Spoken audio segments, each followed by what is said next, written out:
A factura da luz vai ser máis barata en varios municipios da Mariña, os que están próximos ao Parque Eólico do Mondigo. Unhas 500 familias pagarán un 80% menos no recibo. Alfonso Rueda destaca que este é o modelo que a Xunta quere estender a toda Galicia. Coincidindo ca preamar, volveron saír do seu leito varios dos ríos que discorren pola localidade de Neda. Malia o levantamento de barreiras, a auga inundou os pisos baixo das Augas ou Santa María. As precipitacións manteñen en risco de rebordamento os ríos de Ferrolterra, Eume e Ortegal. Día grande do Entroido enlaza ca Baixada da Morena, onde as formigas e a fariña volveron protagonizar un dos momentos álxidos desta celebración. Tamén hoxe saiu o oso de Salcedo, a figura máis emblemática do Entroido da Ribeira Sacra, mentres en Pontevedra o protagonismo foi para o papagaio Rabachol. Boas noites. Os veciños do Parque Eólico do Mondigo na Mariña de Lugo van pagar un 80% menos na factura da luz. Este desconto é posible porque a Sociedade Público-Privada Recursos de Galicia acaba de formalizar a compra deste parque eólico. Gloria.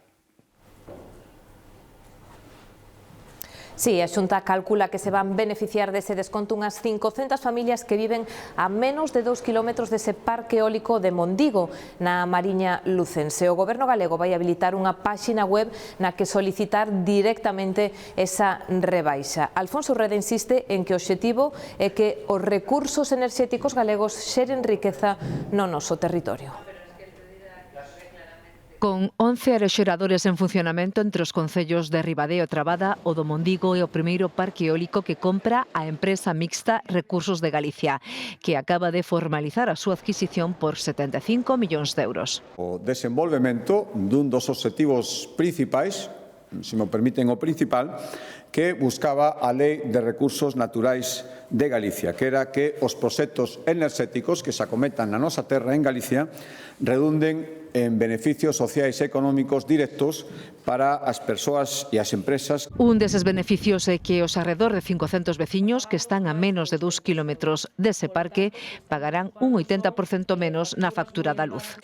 Para tramitar a solicitude vai ser moi sinxelo, tendrán que subir as facturas eléctricas de meses anteriores e tamén verificarase que a vivenda dos solicitantes se atopa efectivamente dentro dese radio establecido. A Xunta defende que este é o modelo que queren estender a toda Galicia. E por iso isto que queremos seguir facendo faise aínda máis incomprensible as oposicións e os problemas que estamos vendo, os obstáculos, o último, ese recurso anticonstitucional para impedir as repotenciacións.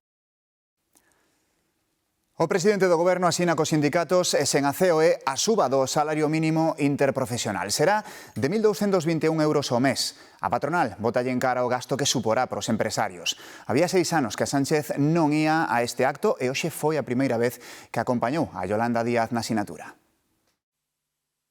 O presidente do Goberno súmase á firma da suba do salario mínimo por primeira vez con Yolanda Díaz como ministra. Pedro Sánchez apunta a ausencia da patronal neste acto e advirte: aquí, cuando toca apretarse el cinturón, nos lo apretamos todos y cuando toca repartir beneficios, los repartimos entre todos y entre todas. Unha presenza de Pedro Sánchez que quixo destacar a vicepresidenta segunda nunha data importante, dixo, para os traballadores. Con acuerdos y con desacuerdos, y por eso me dirijo al presidente del Gobierno, siempre has estado en el lado correcto de la historia. Os sindicatos ven nesta suba un paso para avanzar no crecemento económico. Ha sido una variable clave para reducir la desigualdad salarial en nuestro país y particularmente para reducir la brecha salarial entre mujeres y hombres. E piden que a suba se estenda ao resto dos salarios. ¿Cómo van a poder decirnos que no pueden subir un 3,1% los salarios con unos márgenes empresariales que van a pasar del 13% en el año 25? Os empresarios non respaldan o acordo. Con esta subida del salario mínimo se está rompiendo la negociación colectiva, se está invadiendo los convenios. En un montón de comunidades autónomas el salario mínimo está por encima del salario medio. A suba do salario mínimo levarase mañá ao Consello de Ministros. Pedro Sánchez anunciou a creación do Fondo España Crece, que mobilizará 23.000 millóns de euros ao ano e permitirá a construción de 15.000 vivendas. Financiado con investimento público e privado e xestionado polo ICO, agárdase que este novo fondo comece a funcionar no segundo trimestre do ano, investindo en sectores como vivenda, enerxía, industria ou digitalización. O anuncio foi criticado por Podemos. O socio do goberno fala dunha medida patética e infame en materia de vivenda. Os galegos que cobran pensións non contributivas van recibir unha extra de 218 euros antes de que acabe este trimestre. Este complemento que concede a Xunta dende hai 18 anos non fai falta solicitalo. Ingresarase na conta do pensionista sen facer trámites en un pagamento único. Recibirano unhas 36.500 persoas. E as familias que pagaron en efectivo os libros de texto e o material escolar poderán beneficiarse da desgravación na declaración da renda este ano. Por lei, esas deduccións fiscais só se aplican aos pagamentos con tarxeta, pero, como moitas familias non o sabían, a Xunta acaba de aprobar unha reforma legal para que este ano, de xeito excepcional, se poidan incluir as compras en efectivo do material escolar. Médicos de toda España comezaron hoxe unha nova campaña de folgas. Reclaman un estatuto profesional propio que mellore as súas condicións de traballo. Din que as súas necesidades non están recollidas no acordo que o Ministerio asinou co conxunto do sector sanitario. Huelga en Madrid, vaga en Baleares, folga aquí en Galicia. Médicos de toda España secundaron hoxe a primeira xornada do novo calendario de paros. Reclaman que as gardas deixen de ser obrigatorias e que teñan máis retribución. Lo peor que puede haber es que un paciente sea tratado por un médico agotado, cansado, después de una sobrecarga asistencial importante y guardias maratonianas. A ministra nunha entrevista mantén a mensaxe das últimas semanas. Aquí están plasmadas las reivindicaciones de 20 años de los profesionales. Aquí están plasmadas las mejoras para los próximos 10-20 años de nuestros profesionales sanitarios. En Galicia, médicos do Álvaro Cunqueiro curtaron o tráfico diante do Hospital de Vigo. O Sergas estima que a folga ten un seguimento do 16,8%. Non se pode simplificar, non se pode dicir que os médicos estamos a pedir privilexios, non se pode dicir que os médicos estamos a pedir cartos. Estamos a falar da sostenibilidade do sistema sanitario. Vai haber unha fuga de talento e a xente xoven que agora se está formando vai a ter, por exemplo, a posibilidade de marchar a Europa. Ainda que é unha folga contra o Estatuto Marco do Goberno Central do Estado, pois as consecuencias as imos a pagar aquí en Galicia. A folga está convocada por distintos sindicatos médicos. Os sindicatos mayoritarios si asinaron co Ministerio o acordo do novo Estatuto Marco pro conxunto do persoal sanitario. E tamén do sector sanitario en Galicia, a Xunta anuncia un investimento de case 20 millóns de euros para atraer 60 novos investigadores á sanidade pública e para formar máis de 2.000 médicos e especialistas cada ano. O Goberno galego licitou ademais a segunda e terceira fase de ampliación do Hospital da Mariña en Burela, en que se van investir 33 millóns de euros. O Centro de Investigacións Sociolóxicas insiste en que o PSOE sería o partido máis votado se houbese eleccións xerais hoxe. No seu primeiro barómetro, tras as eleccións de Aragón, dalle unha vantaxe aos socialistas de case 10 puntos sobre o Partido Popular. Sube Vox e hai un trasvase de votos de Sumar cara Podemos. O BNG perde unha décima e queda no 0,8% de intención de voto. Ben distinta é outra enquisa tamén publicada hoxe, a de NC para La Razón. O PP sería o máis votado, con eses 142, 144 deputados, a máis de 40 escanos de diferencia sobre os socialistas. Vox, por riba dos 60, sobe. Sumar cae aos 9 ou 10 deputados. Podemos pode lograr entre 2 e 3, mentres que o Bloque Nacionalista Galego sacaría 2, un máis do que ten agora. Son enquisas que quecen o ambiente preelectoral entre os partidos. Con vistas ás xerais, as formacións á esquerda do PSOE empezan a organizar unha nova candidatura unitaria, mentres o PP ten de pontes con Vox. Es unha semana crucial para las izquierdas. Primeira cita o mércores. Gabriel Rufián organiza en Madrid un acto para propor unha nova alianza de esquerda. Sumar acudirá, pero non Podemos. Unha charla. Os de Belarra tampouco irán o sábado á presentación da nova alianza de Sumar, Izquierda Unida, Más Madrid e os Comuns. La solución a Sumar, yo dudo mucho que sea Sumar 2.0. Por agora non se sabe quen vai liderar esa confluencia. Yolanda Díaz nin sequera confirmou aínda a súa asistencia. Aclarará a lo largo de esta semana en base a la agenda, si asistirá o no. Polo lado da dereita, o PP tende pontes con Vox para sacar adiante os gobernos de Extremadura e Aragón. E como xestos populares apoiarán esta semana unha moción para prohibir o burka en espazos públicos. O debate xa está aberto. Si el Partido Popular, a golpe de lo que sea, se mueve en la dirección correcta, aunque no crean en ella, pues miren, pues bienvenido sea. No se puede decir que uno es feminista y al mismo tiempo asumir las políticas negacionistas y machistas de Vox. Ese feminismo que defiende el burka o el niqab en nuestro país, que desde luego son feminismos que no se entiende. A iniciativa podería sair adiante co apoio de Junts. España enviará a Cuba alimentos de primeira necesidade e produtos sanitarios. Anunciou o ministro Álvarez, que hoxe se reuniu co seu homólogo cubano. Bruno Rodríguez foi increpado á súa chegada a Madrid entre berros contra a ditadura cubana. Este é o primeiro encontro entre Álvarez e Rodríguez tras a caída de Maduro en Venezuela. O ministro de Exteriores de Cuba busca apoios tras o incremento da presión dos Estados Unidos sobre a illa.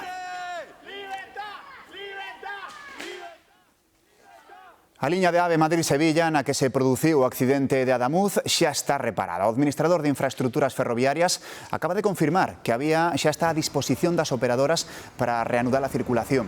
O ministro de Transportes afirmara que a actividade se podería retomar entre mañá e o mércores. Precisamente ese día cúmprese un mes da traxedia en que morreron 46 persoas.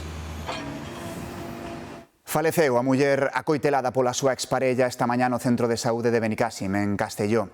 O presunto agresor de 70 anos foi detido no lugar dos feitos tras asestar varias coiteladas cunha arma branca a súa exparella, unha enfermeira de 64 anos, no seu posto de traballo.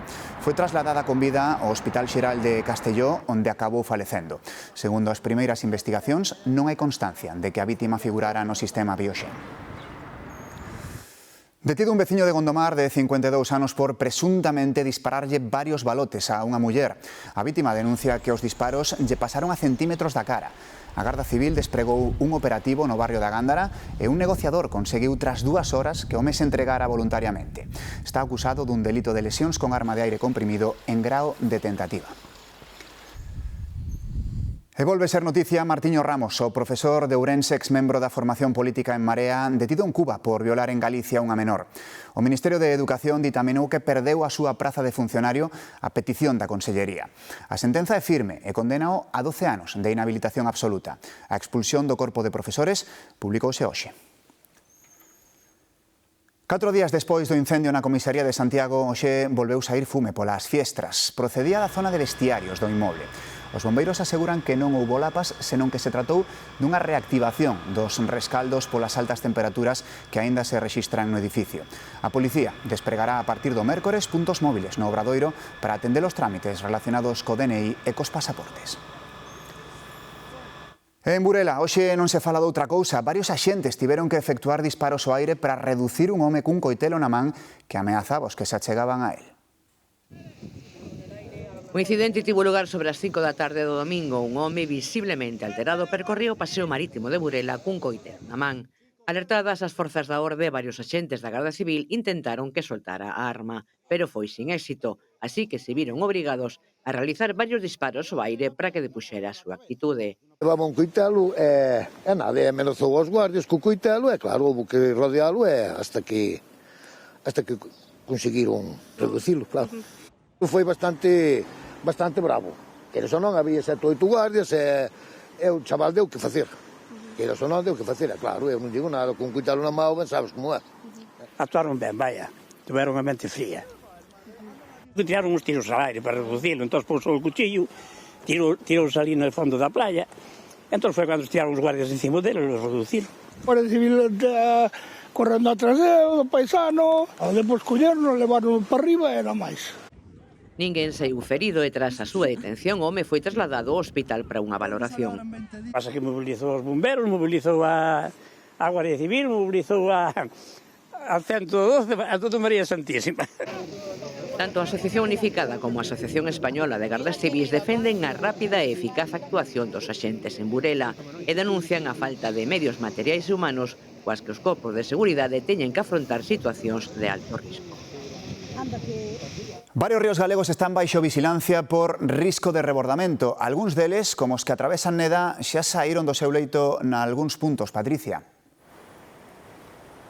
Si, 3 dos ríos que atravesan esta localidade desbordáronse pasada madrugada e volveron facer esta mesma tarde coincidindo coa preamar. Un deles, o río Castro, que anegou foi áreas recreativas e prados, pero que máis preocupa é o que acontece cos outros dous, co Velelle, con este, o Basteiro. Os veciños non lle quitan ollo porque a auga entrou xa nos baixos de algunhas casas. Vixían o río, mentres que o Concello toma algunhas medidas, como cortar os accesos ás zonas máis complicadas e tamén colocar sacos de terra e de grava para conter os posibles danos que poida provocar a auga. Pero o que acontece aquí en Neda non é unha excepción. Varios concellos de Ferrolterra, de Eume e de Ortegal están en alerta por risco de desbordamentos duns ríos que seguen alimentándose cunhas chuvias que non cesan. De feito, outro deses ríos que xa rebordou das súas beiras é o Xuvia. Este é o aspecto que presentaba a media tarde o seu paso por San Sadurniño. O Plan Inungal da Xunta declarou nesta zona o aviso laranxa por risco de desbordamento. Na mesma situación están o Condomiña en Cedeira, o Mera en Ortigueira, o Rego nas Mestas e Valdoviño e o Cádabo en Fene. En Andalucía, unha imaxe moi esperada. Hoxe volveron ás súas casas uns 1.600 veciños de Grazalema que levaban 11 días evacuados tras colapsar o acuífero que hai debaixo da vila. A Junta autorizou o regreso ao recibir o informe do CSIC que certifica que a zona é segura. Hai 277 vivendas que non están aínda en condicións de ser habitadas.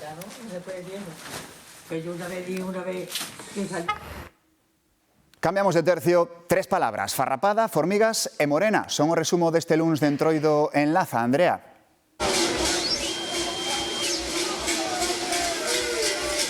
Sí, continúa a festa aquí en Laza no seu día grande de Entroido, unha xornada que ademais comezou nesta Praza da Picota con centos de persoas tirándose farrapos e o de dama, unha das tradicións máis ancestrais deste Entroido. Esta tarde, ademais, foi a baixada da Morena dende cima de vila e nesta ocasión colleron protagonismo as formigas enfurecidas polo vinagre. Por suposto, non nos podemos esquecer dos peliqueiros que ao ritmo das súas chocas ábrense paso entre a multitude da xente que está hoxe aquí en Laza. Polo tanto, moita tradición hoxe aquí neste concello ourensán, pero moita troula no que resta de noite.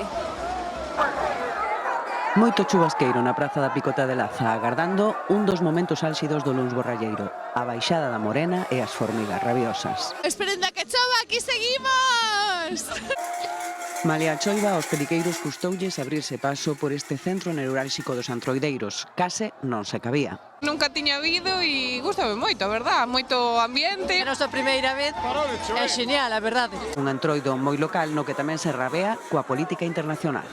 Esta beluca que é de Donald Trump e ya está. Baixamos hoxe dali da luna e vimos cos marcianos. Unha chaqueta bella, este é un chaleco que tiña a miña mai. Arregladas pero informales. Toda a praza chimpou coa chegada da Morena. E a algúns parece que lle sabe a pouco. Vimos de Viana, ahora para Laza e mañán para Viana. Ou acercarémonos a Xinzo tamén. Locais e foráneos unidos por un sentimento común que queren trasladar tamén fora de Laza. ¡Feliz Entroido! Hai que lamentar en Laza un incidente. Unha persoa resultou ferida esta tarde nun incidente durante o Entroido. Aconteceu hai algo menos dunha hora. Levou un golpe na cabeza ao golpearse contra un muro. Investigan se foi no medio dunha pelexa. E facemos parada tamén no Entroido máis singular da Ribeira Sacra, en Salcedo, no concello da Porra do Brollón. Esta tarde saiu á rúa a súa figura máis emblemática, o oso de Salcedo, un ritual ancestral que pecha o inverno e dá o gallá a benvida á primavera. O oso volve a Salcedo. Faino cada luns de Entroido nesta parroquia da Pobra do Brollón, onde tradición e festa camiñan da man. Cuberto con peles de cordeiro, campás e máscara de coiro, percorre as rúas acompañado polos seus criados e coa mirada posta nas súas próximas vítimas. É a regeneración da natureza, é a primavera que chega, a forza da fertilidade, do renacer dos campos, da luz. é unha beizón, non? O sea, non é mancharte, é unha beizón que te vai a tocar. Un ritual ancestral que simboliza o fin da hibernación, ao que non hai que ter medo. A dureza tan potente impón, pero é un ser sagrado, un ser reverencial, positivo. O oso e os seus secuaces corren, perseguen, atrapan e marcan con brea os máis rezagados. Yo vengo de Toledo, me estoy flipando, he sido la primera con la que se ha estrenado todo esto y vamos, sigo en shock. Isto é unha maravilla, é todo, é todo. Se estamos esperando todo ano como auga de maio. Capar de algo, non hai que ofrecerse tampouco. O oso de Salcedo espertou, a primavera xa está en camiño. Esta tarde coñecemos o disfrace do papagaio Rabachol, que xa preside todos os actos do Entroido en Pontevedra. Sempre crítico ca actualidade, este ano vestiuse de inuit ou esquimal en apoio a Groenlandia en denuncia das ansias dos Estados Unidos. Na súa presentación recreouse a antiga botica de don Perfecto Feijóo, propietario do papagaio que se converteu no símbolo do Entroido pontevedrés. Inmersos nas semanas máis fiolleiras do ano, os gustos andan repartidos entre as filloas da pedra e as das filloeiras de ferro fundido. A fabricación de ambos os utensilios mantense co paso dos anos e as marmorerías e fundicións do país teñen reservas durante todo o ano que se esgotan chegando ao Entroido. Pedras e filloeiros viaxan mesmo a diáspora, aló onde haxa morriña. En canto a recenda Entroido na Barcala, Julio do Rosso prende lume na lareira para quecer as 5 pedras filloeiras da casa e dan filloas finísimas e crocantes. Xa non teño falta de darlle a volta, porque está aí a filloa xa para sacar. Antes había canteiras para picalas, pero agora ou se herdan ou se encargan. Nestas datas, este taller de pedra da Baña non para de fabricalas e as ferraxerías da zona de vendelas. Unha de 50 por 50 custa 80 euros. Na casa de calcar veciño pois ten 2, 3, incluso 4 pedras. Ten que ser un granito silvestre do país e asegurarte ben que nunca quede seca e, bueno, lume ao mínimo. Fundicións como esta en Rois levan 60 anos facendo filloeiros de ferro do mesmo xeito. A última fundición, 8 toneladas, deu para 300. Sobre 1.000 e pico, 2.000 filloeiros cada ano. Nós imos facendo un pouco durante todo o ano para que chegara a época de ter un estocaje, senón. Desta fundición é algún dos filloeiros vellos da festa da filloa del Estedo. Din que canto máis vello, mellores filloas. O filloeiro é antigo, bueno, moito mellor, efectivamente. Dan filloas máis pequenas e húmidas cas da pedra, pero nin os del Estedo nin os da Barcala cambian unhas por outras. Nin hai por qué. Tengo Tafona, que es el gastronómico. O restaurante Atafona de Santiago de Lucía Freitas conseguiu esta tarde o seu terceiro Sol Guía Repsol, o máximo recoñecemento gastronómico desta clasificación que distingue os mellores restaurantes de España. Na lista de galardoados cun Sol estréanse ademais 7 restaurantes galegos das 4 provincias. Con estas incorporacións, Galicia suma 49 restaurantes galardoados. Yo llevo la friolera de 17 años. O expresidente dos Estados Unidos, Barack Obama, afirmou nunha entrevista estar seguro de que os extraterrestres existen, aínda que el non os viu. Non os vería Obama, pero sí hai quen os viu en Galicia. Houve un tempo, 30 anos atrás, en que os nosos ceos se encheron de ovnis. Foi na Galicia de 1996, principalmente entre as localidades de Vilalba e As Pontes. En cuestión de meses reportáronse preto de 250 avistamentos. O programa semanal da Televisión de Galicia facíase eco. Un círculo moi grande arriba e despois parece que viñan sendo máis delgadas para baixo. Como se enfocaran desde a terra con un foco grande. Todo o mundo quería ver algo, luces no ceo, manifestacións ás que non se lles atopaba explicación. E a quen non as vía, só lle quedaba confiar no relato das testemunhas. Cando me contou a historia, contou-na perfectamente con medo, non? Medo o que pasou a Andrés. Era noite pecha cando o seu coche foi elevado por un ovni. Eu vi ao puente aí, e dicía, pero que pasa que non dou chegada ao puente? Entonces, eu colle, paro, apago o coche, pero cando quixo apagar o coche xa iba en aire. Facía como se vas nunha voladora, igual. Historias de ovnis, un dos grandes enigmas que abducen a humanidade. Os comezos nunca son fáciles. Hoxe, outro exemplo, nada menos que Joan Miró. Pasou a historia como o gran mestre da arte abstracta, pero tal día como a hoxe de 1918, expoñía por primeira vez nunha galería e non recibiu precisamente loanzas. Debuta cun estilo innovador, inspirado nas vanguardas francesas como o posimpresionismo ou o cubismo. Unha das obras máis destacadas foi esta, Norte-Sur, un bodegón cas súas principais referencias intelectuais. A revista francesa que dá nome á obra, Nord-Sud, un libro de Goethe, unha xardineira con flores en referencia a Van Gogh. En Ciurana, outra das obras, atopamos o Miró cubista, namorado da natureza mediterránea, que crea un mundo máxico de cor. Unha idea que tamén atopamos na seguinte obra, que retrata a igrexa desa mesma localidade de Tarragona. Miró recibiu fortísimas críticas por esta exposición. Os entendidos consideraban que eran obras abominables que deformaban abusivamente a realidade. Ou que hai que oír por ter orellas. Ata mañá.